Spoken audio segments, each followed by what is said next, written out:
Good afternoon, everybody. Thanks for coming back to the channel. Just wanted to try to help some of y'all today. Show you my vent line setup and why I have it ran this way, and why it's so important. Anybody can run their vent lines up to their snorkel, and as long as you're a perfect rider and you never fall over, you never tip, you check them regularly and keep them clean, you know, you'd never have any issues. But where you do have issues is in the fact when you hit a hole, it's rutted up, you're not expecting to have to lean so much, or it's loose sand and the bottom falls out from underneath you, and then you're tipping over or you're dunking your machine. Now, most people would tell you once you dunk your machine, you know, you got to be towed back to camp. And with my vent line setup, that is super rare. One of the most important parts is my crankcase mod video, which I've already talked before, running this hose up, protecting your engine oil, even if your airbox fills up, as long as it's not belly up for a long time, then you should be able to protect your engine oil from having water entering it with that crankcase loop. But back to the vent lines, it's pretty easy. The only ones that I'm really concerned about for you today is the differential vent lines and the fuel tank vent lines. Those are the ones that you want to care about. If you get water in your fuel, you can always try to tip your machine over and dump all that watery fuel mixture out, but it's never really going to run right till you disassemble the top, remove the tank, drain it completely out, fill it back up, clean the injector and the fuel line off. So that's the important one. The overflow of the radiator, the fan, and then the water pump, not really something you can really worry about, something that's going to shut you down. But let me show you my idea and proven theory on the differential. So most of you guys have seen all my videos. I have our differential vent line is this hose right here, and it runs down and it sits. This is a 10-foot roll of 1/4 inch inside diameter tubing, vinyl tubing that you can get at Lowe's or Home Depot. Costs about $3 a roll, so super cheap. Not even a bad idea to just replace it from time to time. But just so you know where to get it from, Lowe's or Home Depot, 1/4 inch clear. You'll tell when it gets dirty if it's got crap in it. But what it does is it runs all the way up. So when it comes down, I brought it through the snorkel. And this might even be a combination how to Ajax snorkel video. This piece right here comes up. All of this is 1.5 inches, just a 90 right here, straight up into this 2-inch slip couplers, all the way up, 2-inch PVC, and then slip coupler upon slip coupler with an angle right here, and it comes straight up into my Warrior riser. But pretty easy video on the snorkel I might do one day of how I have it set up. But back to this vent line. So the differential comes straight down, and then when it comes to here, let me make sure my camera's on. Yep, when it comes to here, I have loops, 1, 2, 3, 4 loops, and it's sitting on top of my snorkel pipe. And the reason why that's important, and that it's sitting on top of here and that it's flat, is because whether I lean left or whether I lean right, when the bike is on its side, those airlines are now straight up and down. So with the airlines being straight up and down, the water's going to have to loop and overcome all of those circles. I hope I'm not holding this GoPro wrong and messing up the sound for you guys. But so it just runs straight down into those loops, and then from those loops right there, that should pretty much prevent it from getting any kind of water. It runs alongside through the plastic in here all the way through to here. And then I bought a Bellows boot from Highlifter. You can get it from them.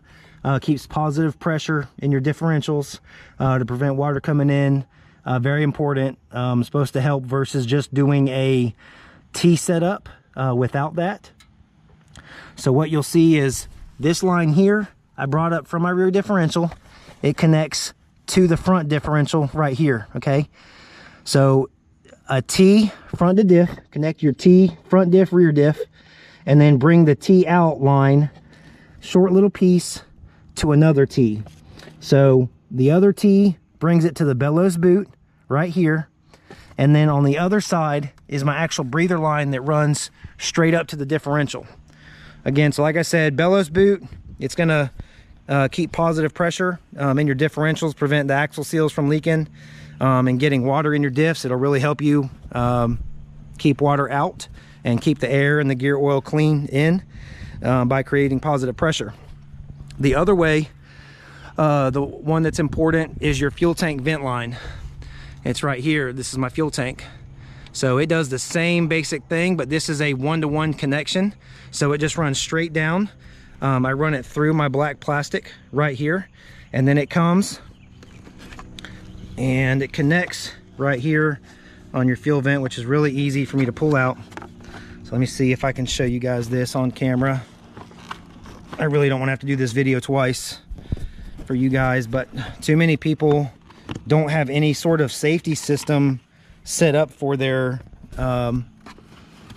fuel tank or for their differentials, and I'm not really sure why.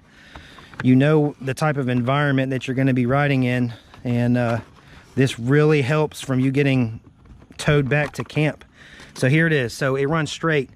Now once this four-wheeler flips on its side, if it did, this laying like this, when the bike is on its side, it's going to be laying straight up and down. So that water would have to overcome all of those loops to go inside my fuel tank.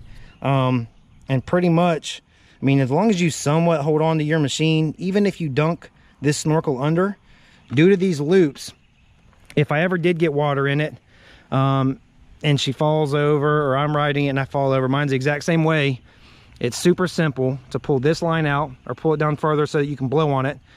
Pull that side out, put your mouth on one side, blow it out the lines. All the water and moisture is going to come out right there. Hey, you got it cleaned off. Reconnect it, put it back up top. Do the same thing with the differential line, and you're good to go. Back on to riding. Obviously you'd have to drain your air box, but if you have this crankcase loop, it's pretty easy to do. You can check your engine oil, but the crankcase loop should have saved you from getting water in your engine oil. So you drain your box, you check your filter, put everything back together, and you're out riding again. No more water in the fuel tanks. If you don't have this set up, it's pretty easy to do. Just go to Lowe's or Home Depot and buy this 1/4 inch tubing. Make sure you set it flat whenever the bike is upright, and that way it's at 90 degrees straight up and down once you tip your machine over, just as a good protection measure. So I hope this pretty much shows you guys how my foolproof system is set up. I've never had an issue as far as being stopped on the trail or not basically having to get limped home or something.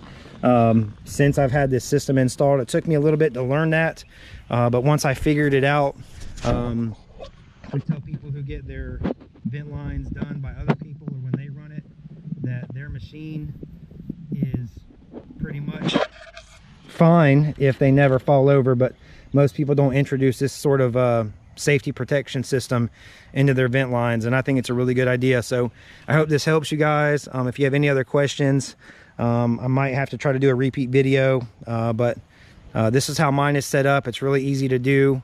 Shouldn't only take you but half an hour, you know, to run your vent lines the way you want them ran, zip tie everything up, put this protection in place, and to do the fuel tank and the diffs, you know, shouldn't cost you but $6, $8, $10 if you buy some new zip ties or whatever you'd like to do, and protect yourself on the next ride.